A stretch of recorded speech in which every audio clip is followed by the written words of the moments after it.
you have your Bibles, we invite you to turn to the 27th chapter of the book of Acts. Now, while you are turning, and we're going to consider verses 14 through 29, and then we're going to complete it and get our foot in the door with chapter 28 this evening.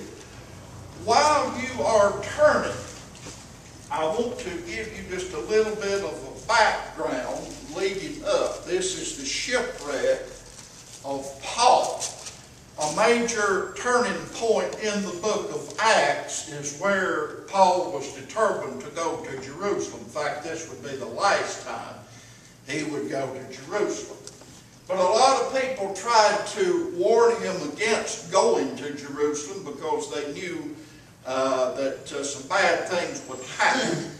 But Paul believed it to be the will of God to go to Jerusalem, and sure enough, some pretty bad things did happen. The Jews captured him there. He had brought a Gentile, one of his converts, into the temple, and they thought they accused him of trying to subvert the Jewish religion by saying you didn't have to succumb or to do the circumcision before you were saved. It was prophesied in the 9th chapter of the book of Acts, when Paul there was saved on the Damascus road, that he would come before rulers to present the gospel message. And he came before the Sanhedrin, and then he came before Felix and Drusilla. He came before Festus and Bernice. And Paul would request, and by the way, these were trumped up charges, even the Romans saw that. Paul requested to be heard of Caesar. And so, on the one hand, he pretty much torpedoed his chances of ever going free again. It was the will of God for him to go to Rome to present the gospel to Caesar himself. But the Lord didn't tell him how he was going to Rome. He would go to Rome in chains. So he was taken to foil some Jewish plots to kill him. He was taken to Caesarea, a beautiful spot there on the coast of the Mediterranean in Israel. And then he was put on this corn ship, what they call it, on the way to Rome. And he tried to warn the centurion and those in charge. He says, boys, now something bad's going to happen if we don't winter here in the Fair Havens, what they call it. But they didn't listen to him. So that brings us to the point today of our scripture. Now, if you will, follow with me the 27th chapter of the book of Acts, reading verses 14 through 29. But not long after there arose against it a tempestuous wind called Euroclydon. And when the ship was caught and could not bear up into the wind, we let her drive. And running under a certain island which is called Claudia, we had much work to come by the boat, which when they had taken up, they used helps undergirding the ship, and fearing lest they should fall into the quicksand, struck sail, and so were driven. And we being exceedingly tossed with a tempest, the next day they lighted the ship. And the third day we cast out with our hands the tackling of the ship. And when neither sun nor stars in many days appeared, and no small tempest lay on us, all hope that we should be saved was then taken away. But then after long abstinence, Paul stood forth in the midst of them and said, Sirs, you should have hearkened unto me, and not have loosed from Crete, and to have gained this harm and loss. But now, I exhort you to be of good cheer, for there shall be no loss of any man's life among you, but of the ship. For there stood by me this night the angel of God, whose I am, and whom I serve, saying, Fear not, Paul, thou must be brought before Caesar, and lo, God hath given thee all them that sail with thee. Wherefore, sirs, be of good cheer, for I believe God that it shall be even as it was told me. Howbeit we must be cast upon a certain island. But when the 14th night was come, as we were driven up and down in Adria, about midnight the shipmen deemed that they drew near to the same country, and sounded and found it 20 fathoms, and when they had gone out a little further, they sounded again and found it 15 fathoms. Then fearing lest we should have fallen upon rocks, they cast 4 anchors out of the stern and wished for the day. Now skip on over to 44, the last verse. And the rest, some on boards and some on broken pieces of the ship. And so it came to pass that they escaped all safe to land. May God add His blessing. We want to consider 4 strong anchors for life's stormy seas this morning. We see, as we have read there in Scripture in the 27th chapter of Acts, we see that these sailors were in a storm, seemed to be overwhelming. So in an effort, as so often happens when a ship is in trouble at sea, they commence to throwing things out. And sometimes even people, if you go back to the book of Jonah, whenever they were in the tempestuous sea there, Jonah said, "You're going to have to throw me out because I'm the cause of it." They tried 4 anchors, and that didn't do the job, and the ship was ultimately lost. But the remarkable thing about this whole incident was the Apostle Paul. Now, he was essentially the prisoner. He was on his way to Rome in chains. But he was the prisoner that had he was the only one that had his wits about him, that took control of the ship. He was a child of God, and that was his secret. He had such a relationship with God and such a walk with God that he was not afraid. Everybody else was afraid. He knew what to do in these troubled times. He was a man on a mission. He was going to Rome. He was going to stand, as it was prophesied in the 9th chapter of the book of Acts. He would stand before Caesar himself, which he wanted to do. He may not have chosen how God would take him there, but he would go to Rome and he would stand before Caesar. We say that he was a man of profound faith. He knew, he was promised that they'd get through this. And fourthly, he was in fellowship with God. So because of who he was, Paul was anchored in the midst of the storm, even though the ship was not. Now, the sailors, they drew the 4 anchors into the sea to steady the ship. Of course, they failed. They didn't do the job. But Paul had 4 anchors as well. And I want to share them with you this morning. And these anchors steadied him during this storm. We see, first of all, notice, if you will, in verse 23, the strong anchor of the presence of God. For there stood by me this night the angel of God, whose I am and whom I serve. The storm was raging, the ship was wrecked, and they didn't know if they was going to survive, and as the old saying is, all hell broke loose. But yet Paul was calm. Why was he calm?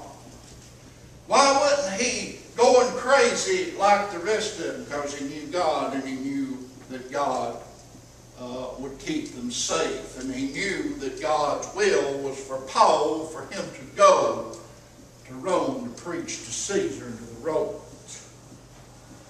The Lord came to him to minister peace to his heart. Now, folks, there's a great lesson there this morning. Regardless of the storms that may be tossing your life this morning, regardless of the difficulty that you may be facing, if you are a child of God this morning and God is with That's all that matters.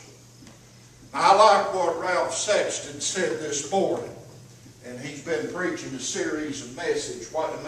Why the good Christians suffer.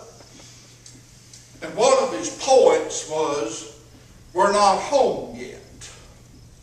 We're in the world, but not of the world. And we may have to face some things before we go home. We might have to take chemotherapy. Might have to have a heart catheterization. Might have to have kidney dialysis. We may go into a period of bad health. We may experience some job loss and hard economic times. And the point that Brother Sexton made was, you probably will have to go through these things because you're not home yet, but yet God is with you. And that's all that matters. He's with us in the midst of the storm. It doesn't matter what crosses your life. What an encouragement it is to know, even when we have to go through a lot of times, the valley of shadow of death, as David says in the Psalms 23, verse 6, surely goodness and mercy shall follow me all the days of my life. The blessed footmen of God, goodness and mercy follow us wherever we go. Yeah, we may face hard times. We may be on the precipice, as it were, of hell itself. But if God is there with us, and if we're saved this morning, and if we're in His will, then God's going to be with us. I don't care what you go through.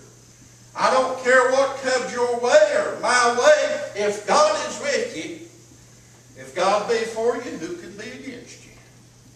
And the old song that way. What a blessing if we could experience when these storms do come the peace that Paul felt. I'll give you an illustration. Dr. Tony Campolo, I heard him at a conference years ago. He's a pretty outspoken preacher and speaker. But anyway, he says when he was a boy growing up, and he grew up in the city, very congested and bustling.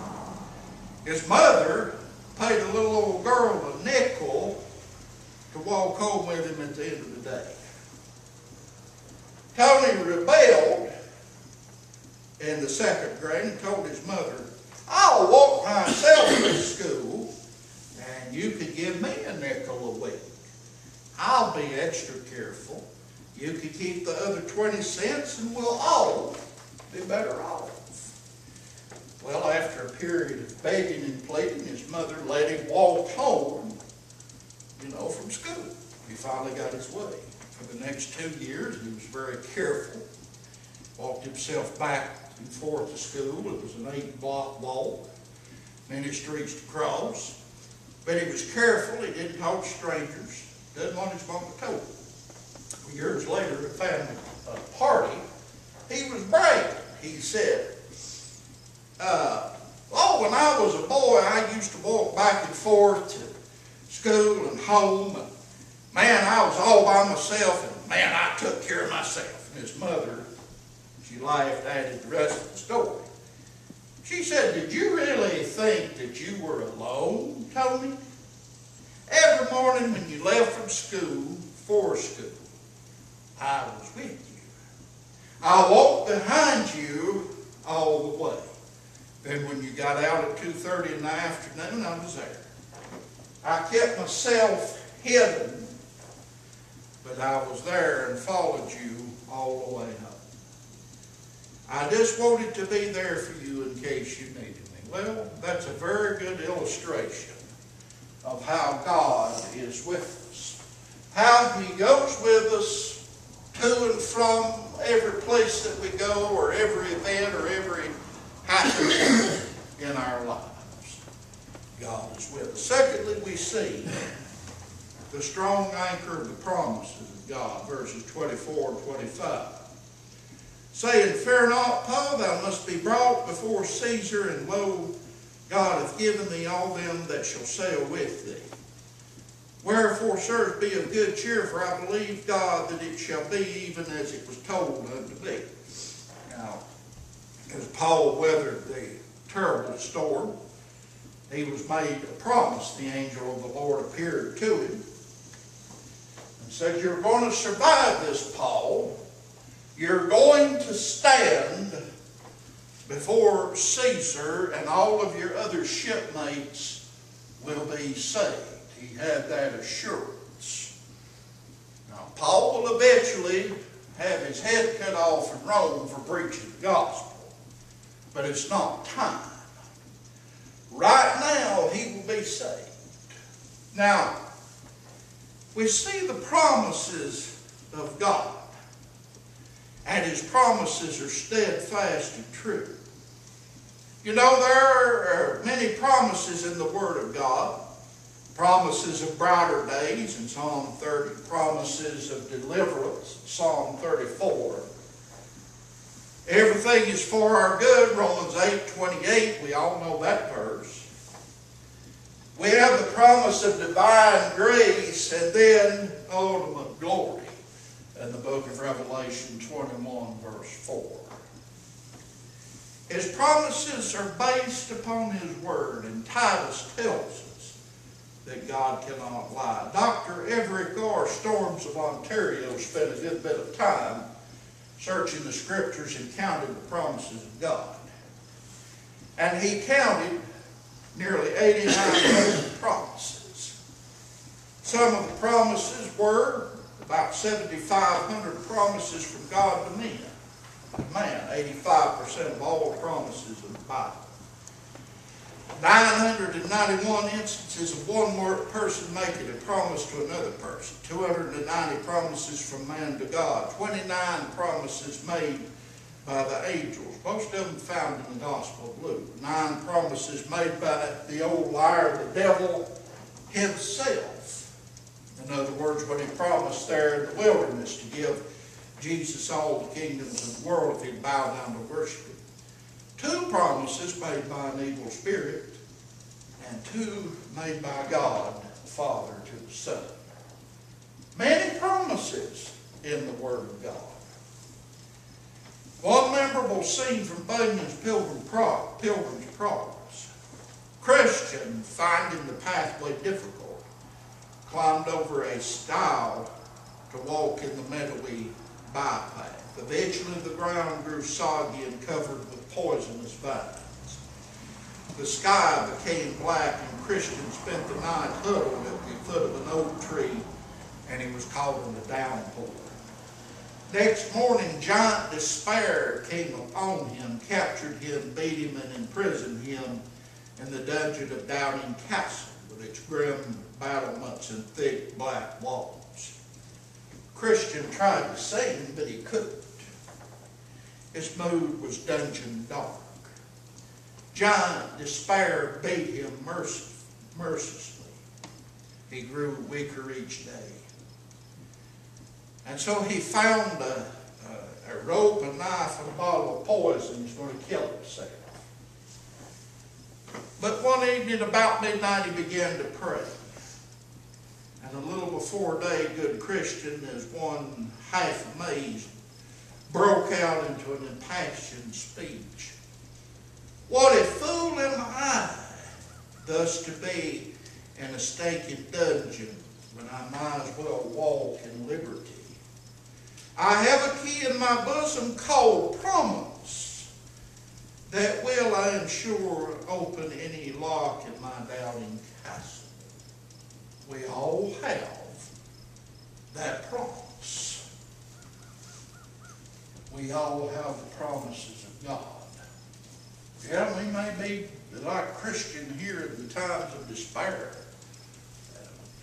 God forbid, sometimes we may be even tempted to end it all.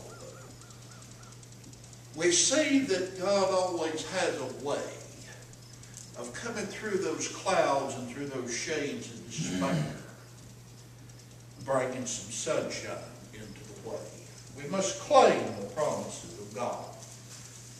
Thirdly, in verse 24, as we read there, the strong anchor of the providence of God. Now, all of this storm and everything that Paul has been through, every time he stood before the high officials, was all part of God's plan to get him to Rome. Now, could God have taken Paul to Rome an easier way? Sure he could have. He could have zapped him there. God can do everything. There's nothing God can't do. But he had a plan and he had a purpose for these events. And I believe the main plan and the main purpose, of course, to make Paul stronger, was to help others. Because along the way, Paul got to witness for others. Now, we ask a lot of times, and we ask the question, why do the righteous suffer? And I'm sure we may ask ourselves that question. God, what are you doing in my life? Why are you doing it? Why are you doing this in my life? Why are you allowing this to happen in my life? And sometimes we ask, when will it be over? We may not always know the question, the answer to that question, when it'll be over. We hope soon. But don't try to understand. We must understand, according to James 1:17, according to the sovereignty of God. And you know, it doesn't matter what we go through this morning. God is still on his throne. God is still in command. God is still sovereign. I don't care what the Supreme Court of this nation does. I don't care if they pass every perverse law or whatever they want to do. God is still under control and will answer, and the Supreme Court will answer to him. We'll all answer to him. God is still sovereign. Doesn't matter what man does. Of course, there is a judgment. We'll give an account of it. It's like Christ and the disciples there on the Sea of Galilee, and how the storms, they began to beat down on them. And they went back there to Jesus and said, "Don't you care that we perish?" That didn't concern Jesus one I know, but he got up. What did he do? Lifted his hands and said, "Peace, be still." And it was all over. And he said, "Oh, you of little faith, why did you doubt?" Emperor Charles V, trying to assassinate John Brents. He was a friend of Martin Luther. And hearing of the plot, Brents barely had time to get him a loaf of bread and duck into his neighbor's hayloft. He was there 14 days. Bread was gone quickly, but the Lord sent a hen who showed up and laid him an egg every day for 14 days. Well, on the 15th day, the chicken didn't come. Reformer wondered what he would do. But from the streets below came the cries, the cavalrymen are gone at last. So we see there God's protecting hand.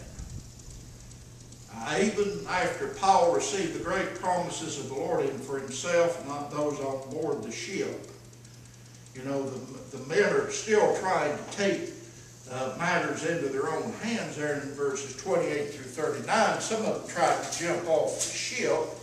And Paul, told the centurion, he says, "You got to stop this, because if we all don't stay on the ship, we're not going to be safe." And there's another sermon there, the safety of the ship. An instance, the Ark of God, everyone there knowing his family were safe.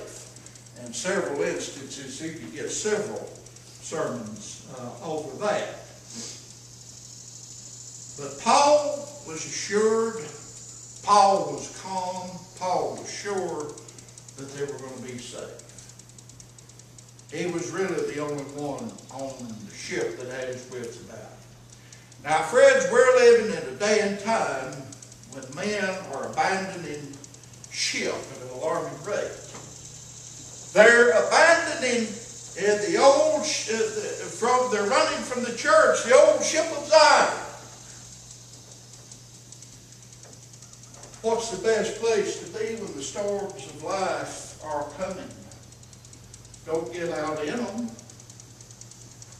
Seek the shelter of God. I always go back to the 91st Psalm. I preached on that a few weeks ago. He'll take care of you. You may think you're going to die. It may feel like you're going to die. But until it's God's time for you to die, you're not going to. But we are. Many are abandoning the faith. And then finally there, as we read in verse 44, the strong anchor of the performance of God. Now what the Lord told Paul, that they'd all be saved, did come to pass. Everyone, the ship was broke up, but they all escaped safely. God kept His word, He didn't lie. God's able to work it all out. He's able to get you through whatever storm that you're going through, and He'll bring you to safety. And when the storm, and I weathered, I was on the Outer Banks in '86 doing summer missions, and we weathered a small hurricane. And we heard the wind and the waves and everything. But it's wonderful when you hear it calm down. And that's the way of God. He'll calm it down.